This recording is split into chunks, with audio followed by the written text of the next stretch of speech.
तो बच्चा पार्टी, आइए चलिए मेरे साथ कोऑर्डिनेट ज्योमेट्री की सैर में। सिर्फ एक वीडियो में सिर्फ 2 मिनट के अंदर हम सारे फॉर्मूले देखेंगे और समझेंगे उनको कैसे यूज करना है। ठीक है, देखो बेटा, अगर मान लीजिए 2 पॉइंट हमारे पास, एक पॉइंट है P, एक पॉइंट है Q। P के कोऑर्डिनेट है x1 y1 और Q के कोऑर्डिनेट है x2 y2। तो बेटा अगर हमको इन दोनों पॉइंट के बीच का डिस्टेंस निकालना है तो हम लगाएंगे डिस्टेंस फॉर्मूला। क्या होता है? d equal to under root x2 minus x1 का whole square plus y2 minus y1 का होल स्क्वायर। अब बेटा कंडीशन चेंज हो गई। मान लिया फिर से हमारे पास 2 पॉइंट है, x1 y1 और Q का कोऑर्डिनेट क्या है? x2 y2। अब बेटा हमें क्या करना है? इनका मिड पॉइंट निकालना है। मिड पॉइंट को हमने किससे रिप्रेजेंट किया? m से। इसके कोऑर्डिनेट क्या है? x, y।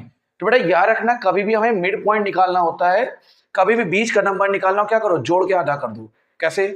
बेटा 7 और 9 को ऐड करो, कितना होगा? 16। 16 का आधा कितना होता है? 8। तो यानी 7 और 9 का बीच का नंबर आ गया कि नहीं आ गया? सेम यही कॉन्सेप्ट हमें कहाँ यूज करना है?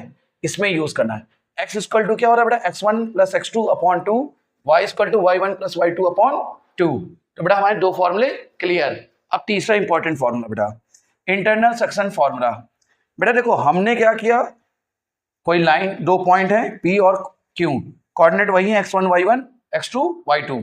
अब बीच में हमने कोई पॉइंट ले लिया S। बीच मतलब बीचों बीच में नहीं लिया, कहीं भी रैंडमली ले लिया। अब ये जो पॉइंट लिया S, अब ये PS और SQ को किस रेशियो में बांट रहा है? M रेशियो N में। तो बेटा हमें इसके क्या निकालने? कोऑर्डिनेट निकालने हैं इस पॉइंट के, x, y।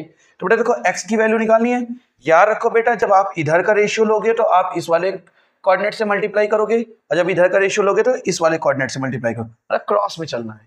तो देखो बेटा x इक्वल टू क्या हो रहा है? m x2 plus n x1 upon m plus n, और y बराबर क्या हो रहा है? m y2 plus n y1 upon m plus n। तो बेटा ये रहे आपके 3 मोस्ट इंपॉर्टेंट फॉर्मूले। उम्मीद करते हैं आपको समझ में आए होंगे। बाकी इसी तरह फॉर्मूले का क्विक रिवीजन चाहिए हो तो आप हमारे साथ बने रहिए। मिलते हैं अगले वीडियो में।